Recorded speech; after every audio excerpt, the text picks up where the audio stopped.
ডাকতে গেলে একটা লাশ লাগবে, তাও আবার মাথা ছেঁচা। এখন মাথা ছেঁচা লাশ কই পাই? লাশ তো মর্গে পাওয়া যাইব, কিন্তু একটা লাশের তো অনেক দাম, মিনিমাম 70-80 হাজার টাকা। 70-80 হাজার টাকা তো জিন্দা মানুষেরই দাম নাই। বাদ দে, লাশ লাগবো না। কিন্তু লাশ ছাড়া আবার আত্মা ডাক মুইবা কেমনে?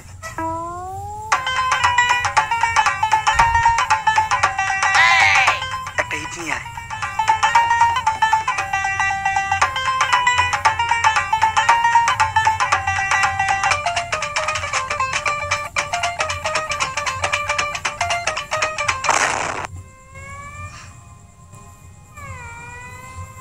কপাল ভালো আমি কানা আসলাম না, নাহলে আপনি আজকে আমার লগে এই কামটা করতেন। আরে না, তোর লগে এই কাম করতাম না। আমার ভিতরে একটা মানবতা আছে না। কেমন মানবতা আছে ওটা তো দেখতে পারলাম।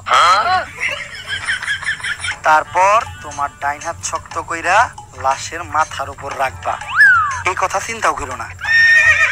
কি করলেন ভাই এটা?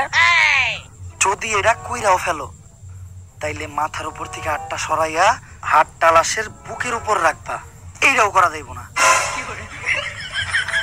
কারণ এটা করার লগে লগে লাশটা বাদ হয়ে যাইব। ওই লাশ দিয়ে আর আত্মা ডাকা সম্ভব না। ভাই ভালো করে পড়ে দেন, হয়তো কোনো সমাধান অবশ্যই আছে। যদি এই দুইটা কাজই তুমি কইরা ফেলো, তাইলে ওই লাশটা ঠিক করার একটা উপায় আছে। একটা উপায় আছে রে, পাচ্ছি। এইটা মনের ভুলেও পাইব না। আমার লারের বই, লারের বই এটা আমার লার। এই বই দিয়ে আমি ভূতি ডাকবো না। আমার নিজের ভিতর যে জ্ঞান আছে, ওই জ্ঞান দিয়ে এবার আমি আত্মা রাখার চেষ্টা করবো। ভাই আপনার ভিতরে কি আসলে কোনো আত্মা টাকার জ্ঞান আছে? হন, আমার ভিতর যখন থেকে আত্মা রাখার জ্ঞান আছে, তখন থেকে তোর পাখিও খারায় না।